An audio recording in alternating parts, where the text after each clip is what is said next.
Shalom, everyone. Good evening on this Tuesday evening at 7:30 p.m. Welcome to our weekly class, and we're in the middle of a course called Seriously Happy. Today we're going to start a new chapter, Perek Chav Zayin in the Tanya, the first portion of the Tanya. And the subject is obviously how to implement simcha and joy and to overcome difficulties that turn up in a person's life. In the last chapter, Perek Chavav, chapter 26, the Alter Rebbe compared the struggle which happiness, simcha, can overcome to two people that are wrestling.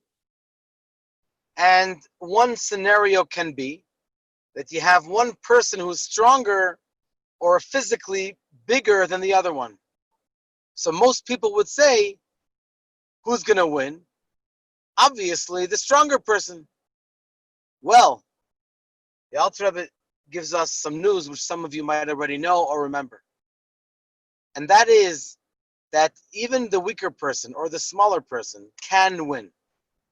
If he has quicker moves and he's more swift than the stronger person, then he might be able to overcome the larger person, the stronger person. So this is compared to a war, to a struggle.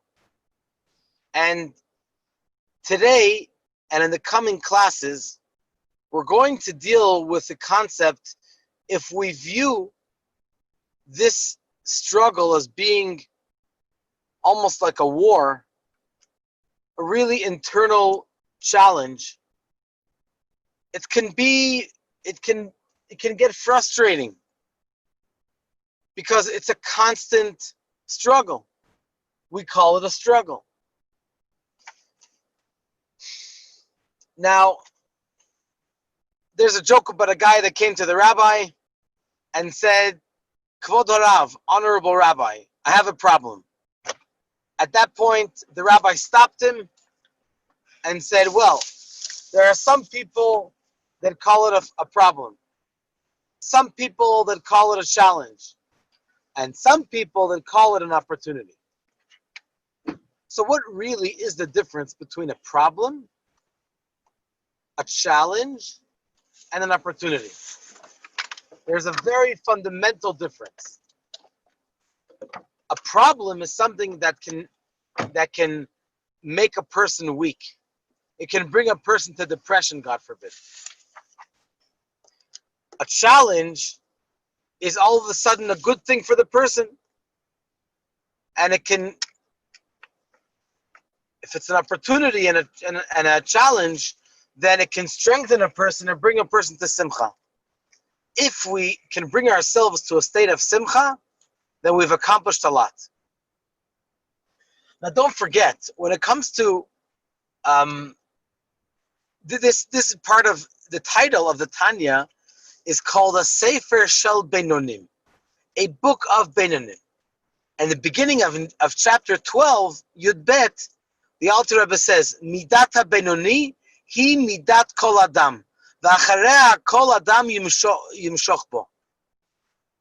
That's the way the vast majority of people are called a Beinoni. If you're not a Beinoni, then you have the potential to be a Beinoni. And therefore, this is the avoda of every person. Now, what really is the difference between a tzaddik and a Beinoni? At first glance, it sounds like a major difference. A tzaddik is a perfect person, and a Beinoni has half mitzvahs and half challenges, half sins. But nevertheless,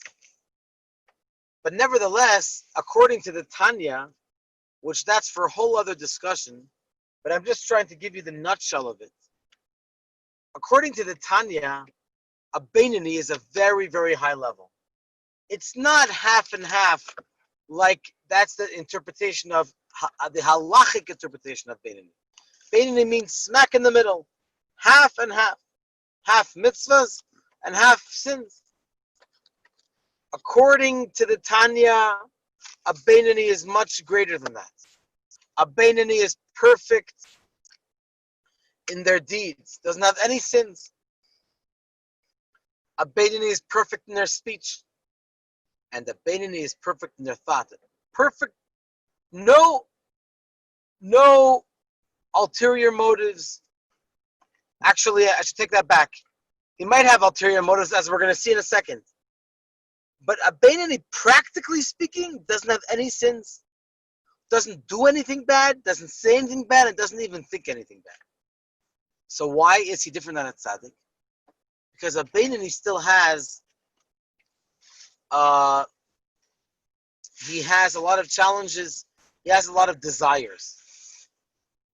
His heart is a regular person.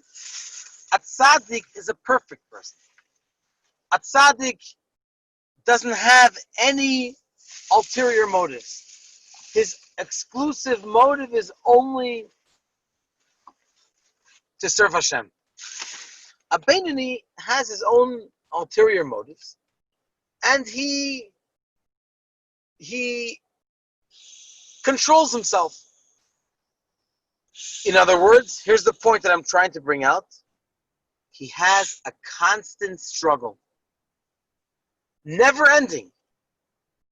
Every single day, at every single moment, he has a struggle and he overcomes it. He succeeds to overcome it. But it's a struggle. Nonetheless, it's a struggle. It's not easy.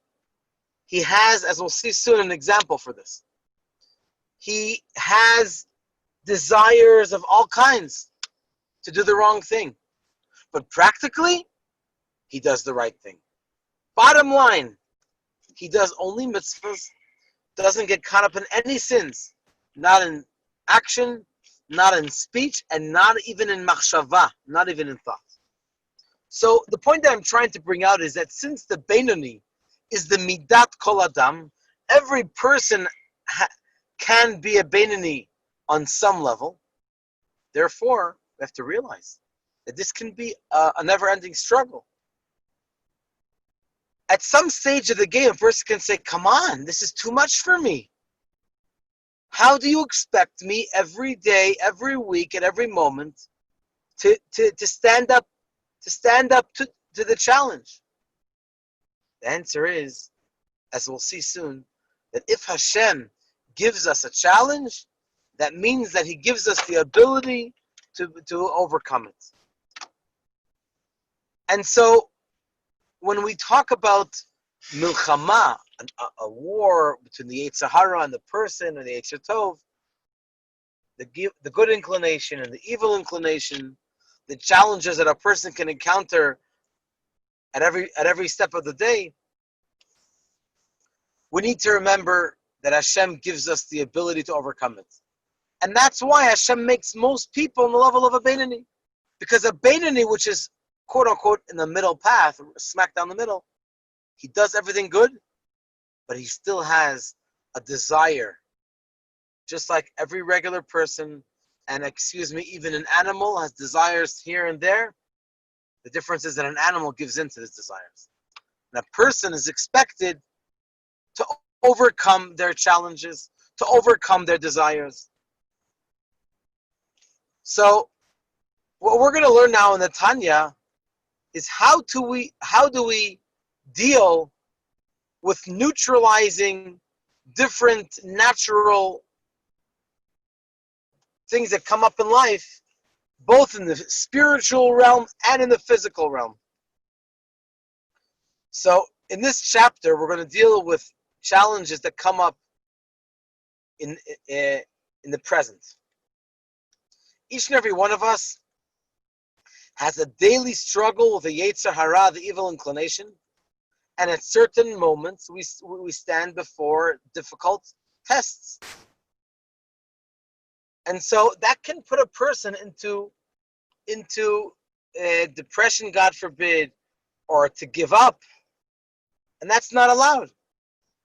So the Alter Rebbe is hopefully going to give us the ability to deal with this.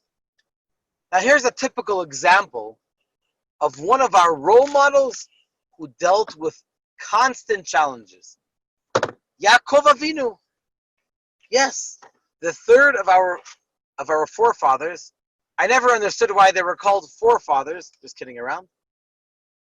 And so Yaakov Avinu had a life full of challenges, struggles, whether it was with Esav, or it was with Lavan, or all along, he had challenges to the extent that right before the beginning of Parshat Vayeshev, and right before the story of Yosef HaTzadik, he was a young boy and he was thrown into the pit and sold to Mitzrayim, and another couple of decades of suffering. Rashi quotes the sages. It says, Vayeshev Yaakov. Yaakov sat down. What did he sit down for? So Chazal teach us, Bikesh Yaakov Leshev B'Shalva. Yaakov wanted to finally, finally sit in peace. Kafatz alav rugzo shel Esav. Immediately, shel Yosef.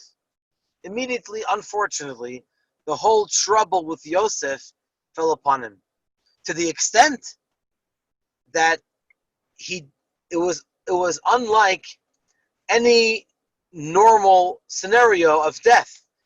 Yosef's brothers claimed that Yosef was eaten by an animal. But in any case, when someone passes away, Hashem brought into the world the blessing of forgetfulness. In other words, if a person would live with the same horror as the moment that their loved one passed away, they would never be able to build up their life. They would never the world would never continue. But Yaakov Avinu never forgot that moment when he was told that Yosef is gone. And that was supposed to be a sign that he is really alive. Because if he was dead, Hashem made in such a way that we should forget, unfortunately, on some level, about the person who passed away. So Yaakov Avinu had a life of challenges. And that was his struggle. That's what his life was all about. Okay. So how do we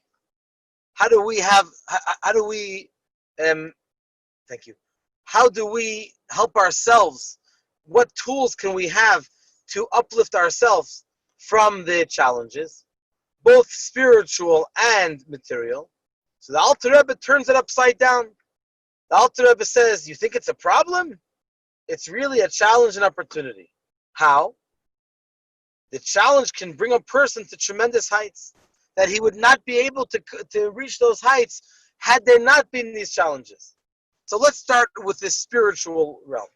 When the Yetzer Hara comes and tries to convince someone to, God forbid, Chalila, to transgress a mitzvah in the Torah, not only is it not supposed to pull him down, but it's supposed to bring him simcha.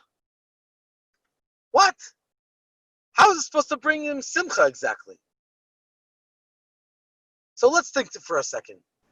We learned a couple of weeks ago in the Aseret HaDibrot, in the Ten Commandments, Lo tignov, thou shalt not steal. When does a person exactly fulfill this mitzvah? So there are two steps to this.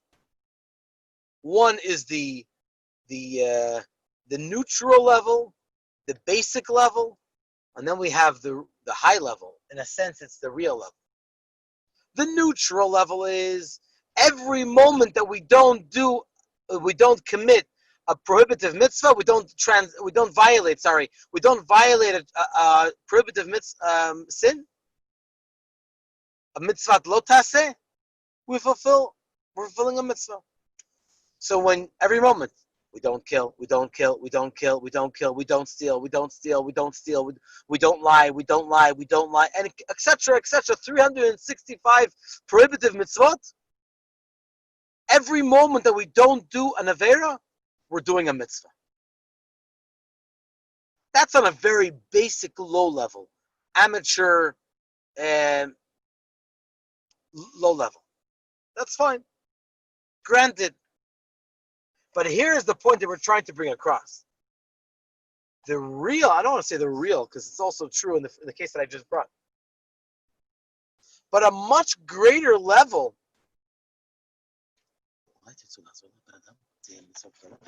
Excuse me.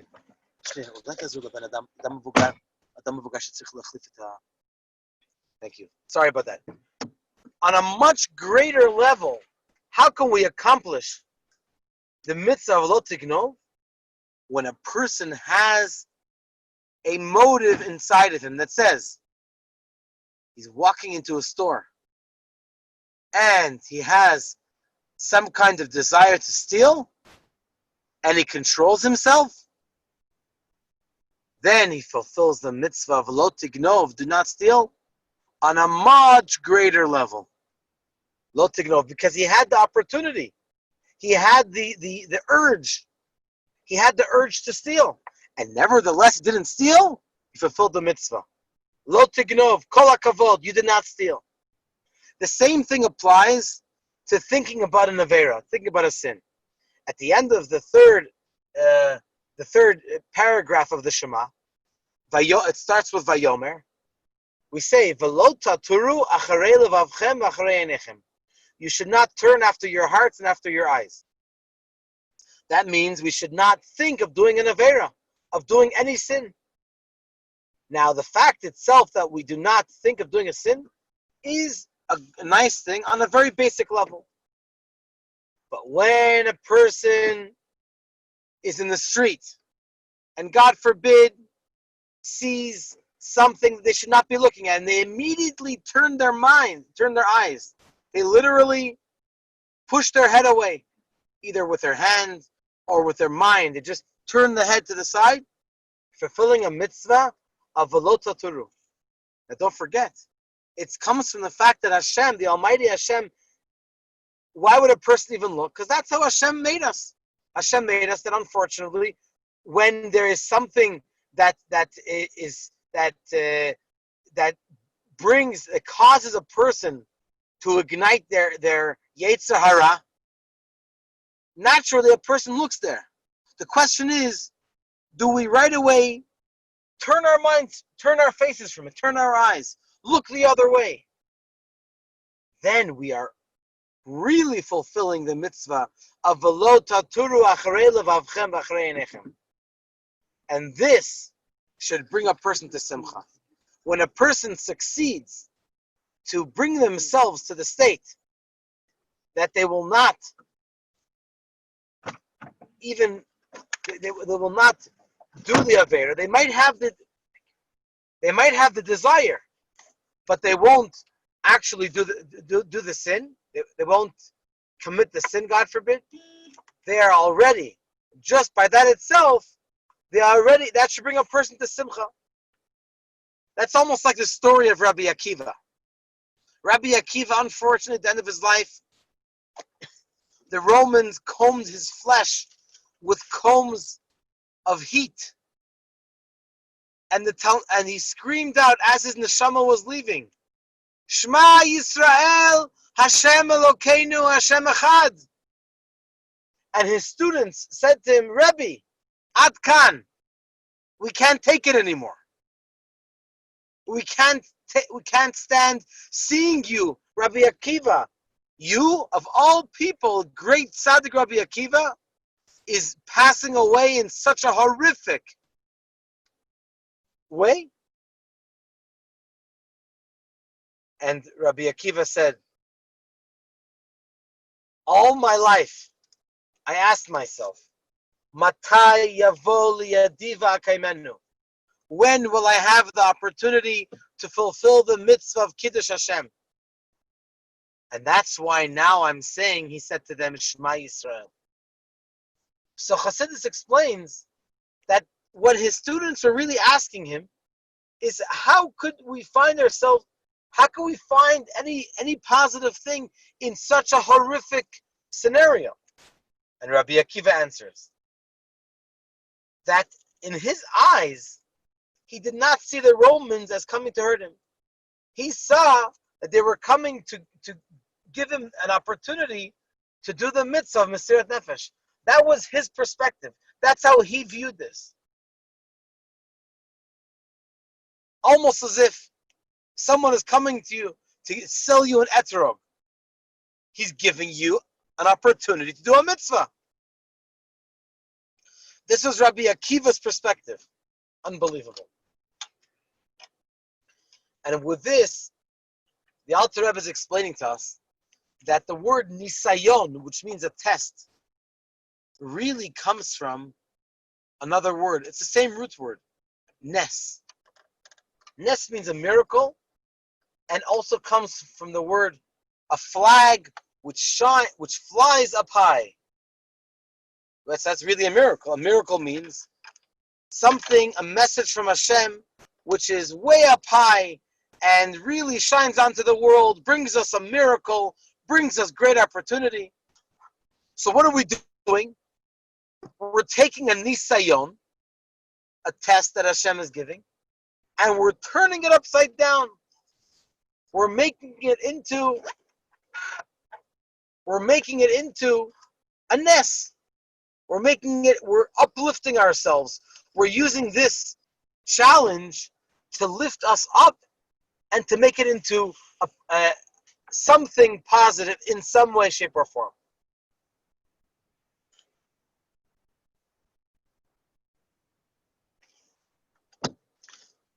So the obvious question is, how is that possible? The obvious question is, how is that possible? How is it possible to turn, like what Rabbi Akiva did, is remarkable, isn't even the word. Extraordinary. Who would have the greatness of character to be able to turn such a horrific situation into a positive approach? And the answer is that even in the physical sense, one can also turn a negative opportunity, a negative occurrence, into a positive opportunity.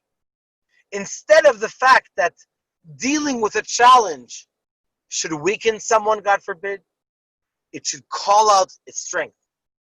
For example, if you have a river that's flowing, the water is flowing, and all of a sudden someone throws a big rock, right in the middle. So in the beginning, the water is going to go to the sides because it can't go. There's a big rock blocking it. But all of a sudden, naturally, it's going to push, and the water is going to gather together more water, and it's going to be until the strength is going to push the water right over the rock. The same thing is, for example, when you have a group of soldiers, and they're doing their practice. They're practicing for coming into an encounter with the enemy. So obviously, as part of the practice, they put all kinds of stumbling blocks in order that it should be real as possible. We're not just going to have it simple. You want to make sure that the soldiers are at their best level possible. So let's say you have a rich man that comes from America, and he is a big donor of the army, and he says, I can't believe that the soldiers have to go through such stumbling blocks. I want to give you $1 million and take away the stumbling blocks. The commander is obviously going to say, what do you mean?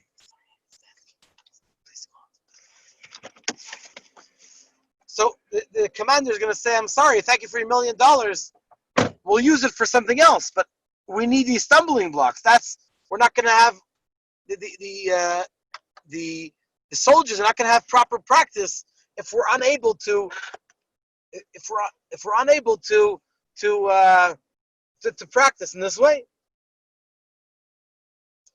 So from here we see that it's sometimes halavai, it's something from the past and not for the present or future.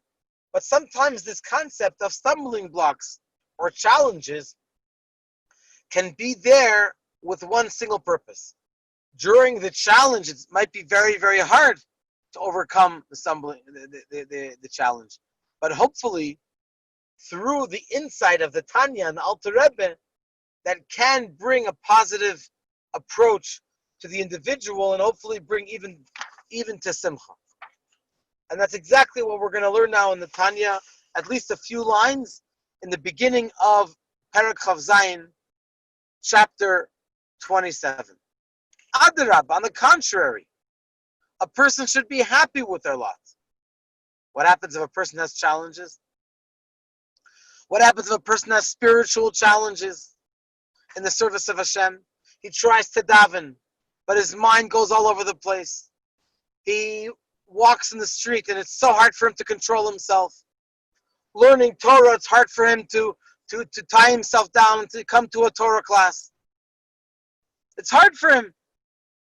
Or physically speaking, a person might have, God forbid, issues with parnasa, with livelihood, or God forbid, with health, or with other issues. How can a person bring themselves to simcha, to joy? So this is what the Alter Rebbe says in the Tanya. Ve'im ha'atzvut eina mida'agat avonot, ela mehirhurim ra'im. If a person's sadness, depression, is not from sins of the past, rather from bad thoughts and bad cravings which fall into his mind.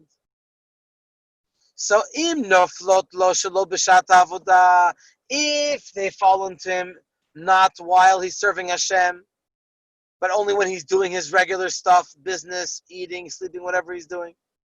So atarabba, yesh lo l'smoach b'chalko. He should be happy. If it's not at the time of, if these thoughts are not coming into him while he's serving Hashem, so these thoughts are coming to him because in some way Hashem wants him to overcome over these challenges. Here's the punchline.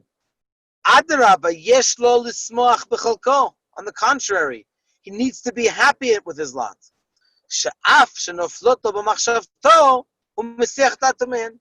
Even though they fall into his mind, he right away pushes them away.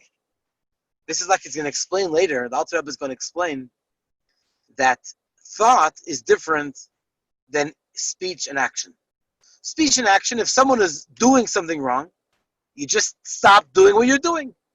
If someone says lashon hara, God forbid, or says not nice words to someone, just stop speaking. The moment that you stop, you've already disconnected yourself from the evil. But how about thought, machshava? That's really hard to change. Because machshava, we're always thinking. Every second of the day that we're awake, we're always thinking. Just as human beings. Our machshava, our thought is always moving. So what do you have to do? If someone has a bad thought, God forbid, you have to change gears. Instead of thinking this thought, you have to think another thought. You have to change. Start thinking about Tanya. Start thinking about what you learned. Start go online and look at another Torah class. Read a nice Torah article. So when it comes to machshava, we have to have real control over it in order to be focused and in order to think only the right things the entire time. So if a person is doing the regular stuff, the Alter Rebbe says, and all of a sudden they have this bad thought, it's in order to overcome. It's a hard challenge, but it's possible to overcome and to be able to focus only on good thoughts, positive thoughts, and Torah thoughts. And we'll finish off this lesson with an interesting story. This story was told by Rabbi Shabtai Slavatitsky, who was the Rebbe's shliach in Antwerp. There's an Israeli that moved to Belgium, and he started coming closer to Yiddishkeit. Started to put on Shabbos. Started to keep Shabbos and put on tefillin. One time, after a long farbrengen in the Chabad house, he wanted to speak to Rabbi Slavatitsky. He says that he started doing tshuva. He started disconnecting from everything from the past. But there's one thing that's very hard for him to disconnect. That he was dating a non-Jewish woman. And he could barely even finish a sentence. It was so hard for him to overcome the challenge But he shared it with the rabbi. He shared this challenge with the shliach. And he started to tell that he went to different rabbis in Israel, in Chutz La'aretz, in the diaspora. And he still did not get a satisfying answer. So Rabbi Slavotitsky suggested that he go to the Rebbe. And the Rebbe would give out dollars in the late 80s and early 90s. And by going to the Rebbe hopefully will have an answer, a solution. And so he went to the Rebbe and he stands in line. And he tells the Rebbe his problem. And then he was quiet. He was sure the Rebbe is going to give him musar, going to tell him off. The Rebbe said something, a statement which is really hard to understand. One simple statement: I am jealous of you. Yeah. The Rebbe said, I am jealous of you. He couldn't understand. What does the Rebbe mean? The Rebbe is jealous of me? In me? What does he have to be jealous for? But he kept the question in, but the Rebbe obviously saw that he was puzzled. And the Rebbe explained, every person has tests in life. And in connection with that, Hashem, it's a package deal. Hashem gives the person a ladder to climb up from that. And Hashem gave you, this person, a choice, which is a ladder like we say by Yaakov Avinu. The bottom rung is in the ground, but the top rung is all the way in the heavens. Hashem himself is personally involved, encouraging us and uplifting us. And if Hashem gave you this challenge, then that means that Hashem gave you the kochot, the energy, to be able to stand up from this test. The Rebbe meant to say, I never had this test. I am jealous of the fact that you have the koach, the tremendous energy that Hashem gave you to be able to overcome this challenge. And from here we see that unfortunately, if someone is in a situation of a challenge, then it can be a stepping stone to come out of it, because Hashem ultimately gives us the possibility to stand up to the plate and to overcome any challenges that we have. Of course, we wish everyone that we should not have any more challenges. There should only be success. It should be easy and quick, and there should not be any difficulties for anyone, not spiritually, not materially, and not physically, and not emotionally, of course. Before we conclude, I want to mention something very important. I started to say it a couple of days ago, but I think the message didn't come across clearly. But we're going to have, Bezrat Hashem, for the first time ever, a big concert online, bringing Jerusalem to the world. And we need everybody to publicize the advertisement. Will, Bezrat Hashem, come out soon. That's actually the website, Bringing Jerusalem to the World. It's not all set up yet, but it's in the middle of being worked on. And we look forward to seeing everyone. We have a lot of entertainers and a lot of our friends that are going to be taking part in this special concert and webathon to benefit Chabad of Rechavia. So have a good evening. Thank you so much for joining us in Bezrat Hashem tomorrow 9:30 on Facebook and Zoom. Also Thursday, Friday morning, Kabbalah Cafe. Please join us Shabbat for our davening right near the Bet Chabad in open area. Also, Rosh Hashanah, Yom Kippur, Sukkot, Simchat Torah will be special services, special experiences right near the Bet Chabad. So once again, thank you for joining us. All the best. Shalom, shalom.